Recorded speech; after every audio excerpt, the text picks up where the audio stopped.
what's up? It is Thriving Thursday. I'm so happy to welcome you guys back on to the podcast, and I hope you've had a wonderful week. I have had a week of progression. Yesterday, I took some good first steps. Not too many because my foot tends to get in a lot of pain if I try to overdo anything. But I was really happy. If you haven't listened to last week's episode, go listen because you'll understand what I'm talking about in this episode. And yeah, I just kind of shared how I was affected by this injury. And I know that illnesses and sicknesses and injuries affect everyone in different ways. And so I kind of shared a little bit of one way kind of I've been impacted by the injury so far, but how I'm hoping to recover and ways that I'm trying to navigate through it and make my way out. So, anyways, that's the update for this week is that I was able to finally take a few first steps and slowly trying to balance it and just move those muscles. It's not time to walk yet, but I'm just trying to slowly get it to feel what it is to walk again. And I'm really excited just because it's been really hard to not be able to do the basic necessities like wash dishes, standing, or cooking, or taking my dogs out. I've had to call family members and friends to come and help me, and so it's been a challenge. So I'm really glad that I'm reaching to the point here soon where I'll be able to be recovered. Yeah. And so today I kind of wanted to talk about how I've been feeling frustrated and overwhelmed with myself throughout this time. And I know that that can probably be really easy to do with any sickness, illness, injury, and just in life in general. But you kind of like set expectations for yourself. And then if you don't meet those expectations, it's like you're a failure. At least that's kind of how I feel for me is like, I am trying to get better, but I can't necessarily be where I want to be. And so, obviously as a wife, I have expectations for myself to be able to clean, to be able to cook, to be able to help with the dogs, do laundry, all of those things. And I've had to take a step back and say, I can't, and I need to receive help in that area. And it's not easy to receive help in areas that you are capable of handling. But in this case, it was something that I couldn't handle. So I had to let Ricky see what he can cook, what he can make, what we can order. People awesomely have came and dropped off groceries or helped us with a meal here and there, which has been such a great blessing. And so even though like I'm receiving help, it still feels like, frustrating. And I felt frustrated for a while. But I just want to remind you to have patience with yourself and that every person is different. Every sickness, illness, injury, life scenario, they're all different. And you don't have to compare yourself to the standard of someone else or your time frame that you think you should be healed by or over the sickness by or having a good routine established time because it's all a process. And anytime that you're affected, I feel like you should take a look around you too because the people around you too are affected. And so throughout this time, although like I'm the one who's primarily affected, I know that it has affected my husband, who has now had to do triple the amount of work that he's used to doing. My family members who now have to go out of their way to come and help me and make sure I'm okay and take my dogs out, feed my dogs, and, friends. And so it's a lot. But throughout this time, I've learned that like to slow down and to stop expecting so much from myself when I cannot do it. Sometimes we're our worst critic, really. And, we strive to be perfect, but there's no such thing as perfection.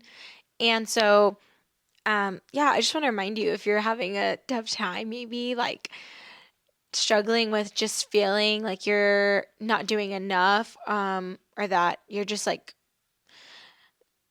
frustrated with yourself because you should be able to do something that you are not right now, just have patience with yourself, because that's going to allow you to recover or to sort out a good routine or whatever it is that you need to do in order to meet where you want to be.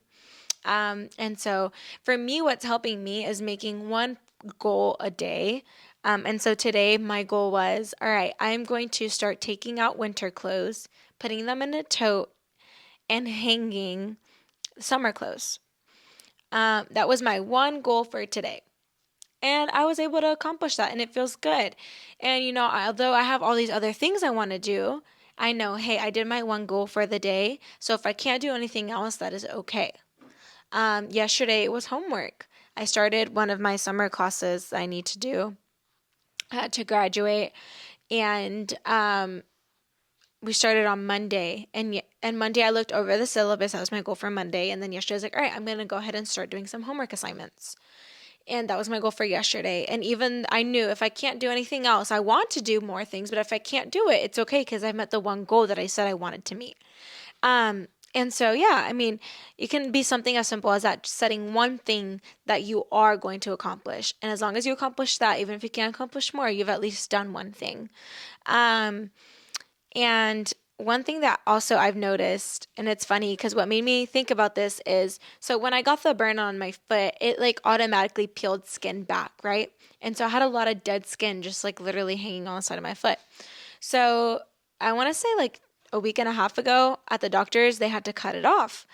And so it's so funny because, well, not funny, but throughout that whole 2 weeks, beginning 2 weeks that I had it, that dead skin made it very hard to clean my foot because the cream that I have to use on the burn is a very like thick concentrated cream, right?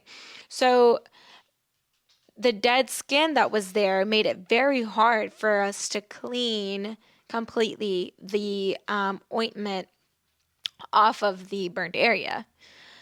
So when the doctor cut off the dead skin, it was much more clean. It didn't feel as uncomfortable anymore because no one's tugging or touching dead skin, which feels very weird.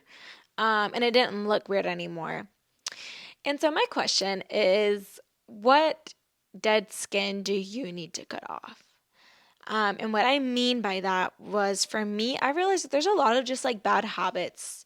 There's a lot of just like unuseful things that are consuming my time that I'm now becoming more aware about due to my time being down. And so one thing I've realized I had to cut off or cut down is like my social media time. So this week I put a screen limit on my social media because the amount of time that you can spend just scrolling and looking at stories and looking at posts and liking stuff and just like, all that stuff. I mean, you can spend all day doing it, but it's so unproductive and it's not healthy at all. And so I know for me, that was one thing I needed to cut off. And also just talking negative, like talking down on myself. That was one thing I needed to cut off because it seemed like, I like if someone asked me how I'm doing, the first thing was a negative thought, a negative thing. And it's like, I should first acknowledge the good, first acknowledge what good thing is happening, what positive is going on right now. And so for me, the dead skin I had to cut off was social media time and negativity, which not necessarily easy to do in this particular situation because I can't do much, haven't been able to do much, but finding those things that to cut off and then for new good skin to grow. So now it's time for new habits to grow. So and that 30 minutes I spent scrolling, that 30 minutes could have spent reading a book, reading a good article, reading the word, listening to a sermon, instead of just feeding myself other people's feeds and posts and all that stuff. And so that's just an encouragement, which I know like in today's day, it's like people are so unaware. And I know that, Ricky's told me like, hey, like I would prefer you to have less time on your phone because you're on your phone quite a bit. And that's something that I've tried to be self-aware about because you're not self-aware about it. Unless someone else tells you about it, I mean, I feel like it's kind of hard to be self-aware about. But I mean, for me, throughout this time, I've been able to see like, oh wow, I spend a lot of time on my phone when I could be doing something that's more productive, something that's gonna allow healthy new habits to form, or just healthy ideas and creativity to flow. And so that's what I've been doing with that. And that was my kind of encouragement and whole thing of discussing that with you guys, is just to maybe help you if you're feeling like are struggling with some of those things. Like, try to find something new that's healthy to replace that bad habit or bad thing that isn't healthy for you, isn't helping you or your situation. And that's what's helped me. And what else did I want to share today? Man, it was a long day. I it was a long day for me today. I went to Petco. My mom took me to Petco to buy my dog's food. They had ran out of food. And then I went to Target to buy some stuff for my foot that I needed, and bought some more hangers for the clothes, and came back home and ate lunch and did some homework, and it's like been a go day, which for me, because I haven't had a busy day in a while, is just like really draining. And so I'm trying to get used to like coming out of that now so I can feel back to my normal self. But yeah, that's pretty much it. I can't really think of anything else I have to share with you guys. That's just like an update on this week, on some thoughts I have about um, habits and kind of how to get out of those and start new ones. A good thing too that I recommend is journaling. Even if you buy like a pretty journal that's like cheap from Walmart, but something that you like, and find time to write in it, to write down thoughts, write down concerns, your feelings, because I feel like a lot of times we can bottle those things up, and then it comes to a point where we just feel really frustrated and kind of helpless or just stressed.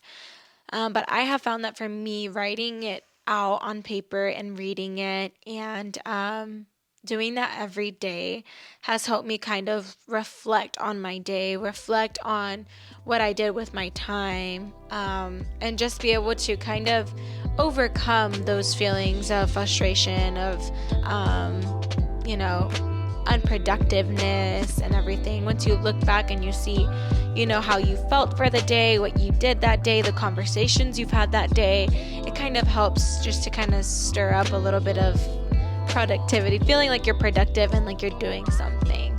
And yeah, that's all I have for today, guys. I know it's a shorter episode, but just wanted to kind of give you an update and share that was on my mind. So have a great rest of your week, an awesome weekend, and stay tuned for next Thursday.